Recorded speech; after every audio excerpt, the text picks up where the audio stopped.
podríamos preguntar a dónde vamos con la lepra del alcoholismo, con la lepra de la drogadicción, con la lepra de la infidelidad, de la soberbia, del maltrato, de la enfermedad, de los problemas matrimoniales, de los problemas con nuestros hijos, de los problemas en el trabajo, de los problemas económicos.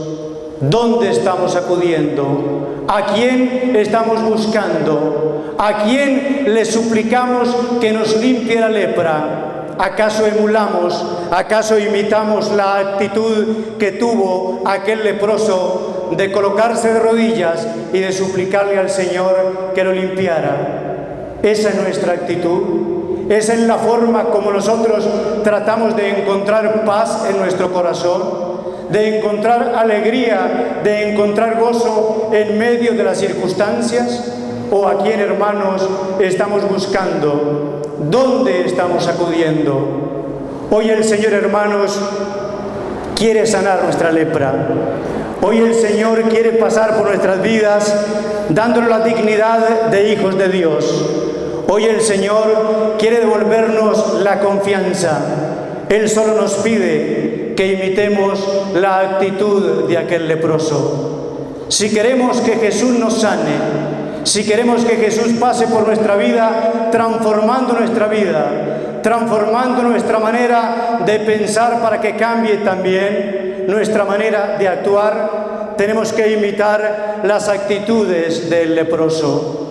No podemos nosotros, hermanos, pretender que nuestra vida sea transformada, pretender salir del alcoholismo, de la drogadicción, de la infidelidad, de los maltratos, de los problemas matrimoniales, de la soberbia, del odio, de la discordia, de las situaciones económicas complejas, si no buscamos al Señor. No podremos pensar que las circunstancias adversas de nuestra vida la podremos resolver con nuestras propias fuerzas. Debemos estar claros que dependemos totalmente del poder, de la misericordia y del amor del Señor.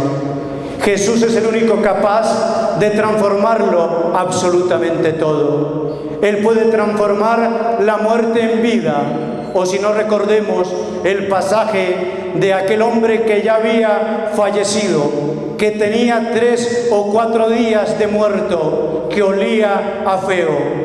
Todos conocen la historia de Lázaro y la manera como Jesús llegó con la tranquilidad, con la confianza puesta en el poder del Padre, y sabía que una sola palabra era suficiente para levantarlo y una sola palabra era suficiente para transformar su muerte en vida. ¿O por qué no recordar el pasaje del ciego de Jericó? Aquel hombre que clamaba al Señor porque quería volver a ver. ¿O por qué no recordar el pasaje de aquella mujer hemorroísa que había gastado todo el dinero, que había padecido durante muchos años de hemorragia, y solamente con acercarse con fe a tocar el manto del Señor quedó completamente sana? Es que, hermanos, el único que nos puede sanar es Jesús. Pero nosotros no podemos llegar hoy con la actitud de creer que eso ocurrió en aquella época, en aquel tiempo, en aquel momento, porque Jesús se movía en medio de aquellos hombres. Es verdad que en este momento no podemos ver a Jesús con nuestros ojos humanos, pero debemos creer firmemente que Jesús está en medio de nosotros, que Él ha cumplido fielmente su palabra, que se quedará con nosotros hasta el final de los tiempos. Y en nuestro misterio de fe, nosotros debemos tener la convicción de que Jesús se ha quedado en ese pedacito de pan. Ahí está el cuerpo de Jesús, porque en el momento de la consagración, cuando el sacerdote, ese hombre elegido por Dios, va al momento sagrado de la consagración, en ese momento la especie del pan se convierte en el cuerpo, en la sangre, en el alma, en la divinidad del Señor. Ahí está Jesús, está con nosotros, en medio de su pueblo, para seguir sanándonos, para seguir limpiándonos de la lepra, porque Jesús quiere en todo momento bendecirnos.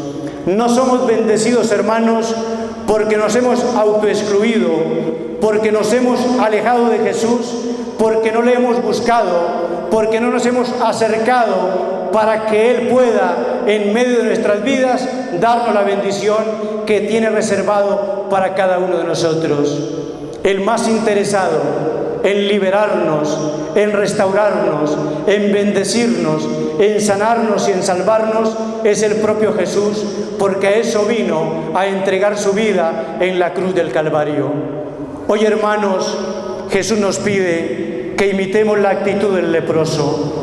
Hoy nos pide Jesús que no nos autoexcluyamos en medio de las circunstancias de nuestra vida, independientemente de la falta, de los errores, de las circunstancias duras que hemos vivido, del pasado oscuro, de la tribulación, del pecado, de la desobediencia, de haber perdido el rumbo del Señor, de haber caído en las circunstancias más adversas, en los pecados más atroces.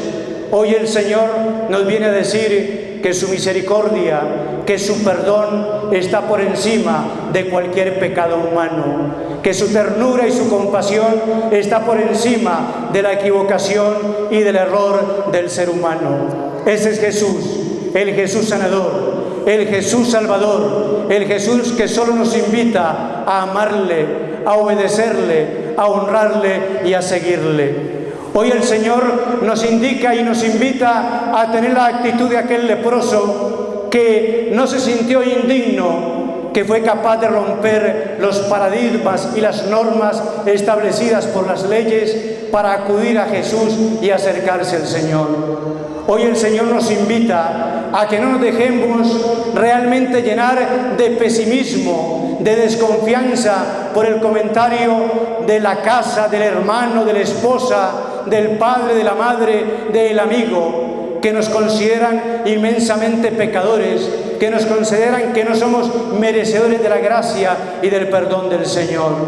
Hoy Jesús nos invita a confiar en Él, a entender que si somos dignos de su amor, que somos merecedores de su perdón, que somos merecedores de ser limpios, de quedar completamente sanos para poder adorar al Señor en espíritu y en verdad. Las experiencias más hermosas las vivimos en la Iglesia Divino Redentor, en la unidad vecinal, y nos alegra muchísimo de que ustedes puedan disfrutar de estos momentos que nos hace reflexionar y vivir este tiempo especial. Así que nos alegra muchísimo de haber estado con ustedes y los invitamos para el próximo programa, cuando estaremos nuevamente hablándoles de las cosas celestiales.